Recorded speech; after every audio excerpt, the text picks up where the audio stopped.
కోణార్క్ సూర్య రథం. సూర్య రథం ఎలా ఉంటుందో రథాకారంగానే దేవాలయం ఉంటుంది. అందుకే కోణార్కకి ప్రదక్షిణం, సూర్యదేవాలయ ప్రదక్షిణం సూర్యరథ ప్రదక్షిణం. అది మామూలుగా లభించేది కాదు, అంత గొప్పది. కాబట్టి సూర్యుని యొక్క రథాన్ని స్మరించడం, మానసికంగానైనా దర్శనం చేయడం కూడా అంత విశేషం. సూర్యోదయ కాలమునందు ఎంత విశేషం జరుగుతుందంటేట తిక్కన గారి విరాట పర్వంలో చెప్తారు. నీరజాకరములు నిష్ఠయై చేసిన భవ్య తపంబు ఫలమనంగా దినసముఖాకి నందిత చక్రయుగ్మకంబులయనురాగంపు బ్రోవనంగా హరిహర బ్రహ్మ మహానుభావంబులొక్కటింగాగరగిన గట్టియనగా అతుల వేదత్రయ లతికాచయము పెనుబొందన్ పుట్టెడు మూల కందమనగా అఖిల జగముల కందర యగుచు జనసమాజ కరపుట హృదయ సరోజములకు ముకుళనంబును జృంభణంబును నర్చి భానుబింబంబు పూర్వాద్రిపై వెలింగే అంటాడు మహానుభావుడు. మహాసౌరంలో చెప్పబడినటువంటి విశేషాలన్నిటినీ కూడా తీసుకొచ్చి ఒక పద్యంలోకి ఇమర్చేశారు. అందుకు మహానుభావుడు తిక్కన గారు ప్రాతస్మరణీయుడయ్యాడు, సోమయాజి అయ్యాడు. నీరజాకరములు నిష్ఠయై చేసిన భవ్యతపంబు ఫలమనంగా. సూర్య బింబం ఉదయిస్తోంది అంటే తామర పువ్వులన్నీ కూడా తపస్సు చేస్తాయిట. తామర మొగ్గల్ని మీరు ఎక్కడైనా చూస్తే ఎలా ఉంటాయంటే, ఒంటికాలు మీద యోగి నిలబడి ఇలా రెండు చేతులెత్తి తూర్పు దిక్కుకి నమస్కారం చేస్తే ఎలా ఉంటుందో, తామరలు ఇలా ముడుచుకుని అలా ఉంటాయి. పాదద్వందము నేలమోపి పవనున్ బంధించి పంచేంద్రియోన్మాదంబున్ పరిమార్చి బుద్ధిలతకున్ మారాకు హత్తించి నిష్కేద బ్రహ్మపదావలంబన క్రియన్ క్రీడించి యోగీంద్రు మర్యాదం నక్రమ విక్రమించకరి పాదాక్రాంత సంవక్రమయ్య అంటారు పోతన గారు. అలా తామర మొగ్గలు తపస్సు చేస్తున్నట్లుగా ఉంటాయి.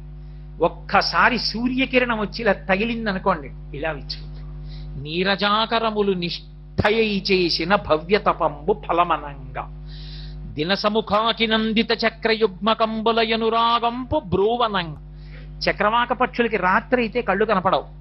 కళ్ళు కనపడక అవి విశేషమైనటువంటి కామమోహితమై ఉంటాయి. క్రౌంచ పక్షుల్లా కాదు, క్రౌంచ పక్షులు వక్రమార్గంలో తిరుగుతాయి. చక్రవాక పక్షులకి భార్యాభర్తల మధ్య ఒండులకు ప్రీతి. అందుకని భర్తకి భార్య కనపడదు, భార్యకి భర్త కనపడడు.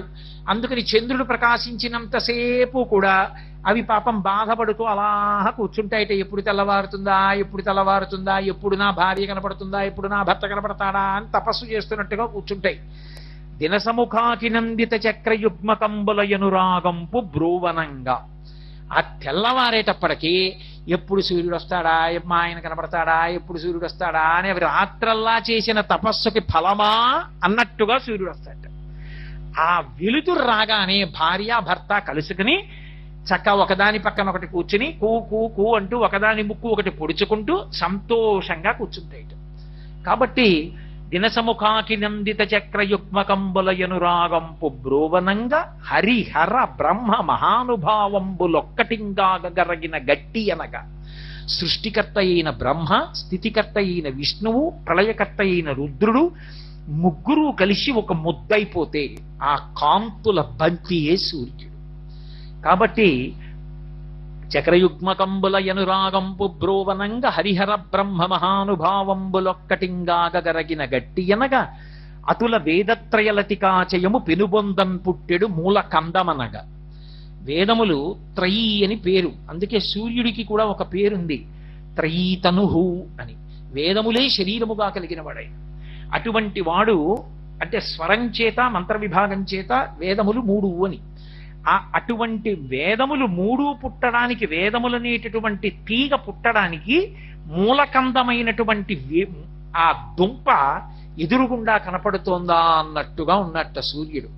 కాబట్టి పెనుబంధం పుట్టెడు మూల కందమనగా అఖిల జగముల కందెరయగుచు జన సమాజ కర పుట హృదయ సరోజములకు ముకుళనంబును జృంభణంబున నచ్చి భానుబింబంబు పూర్వాద్రిపై వెలింగే.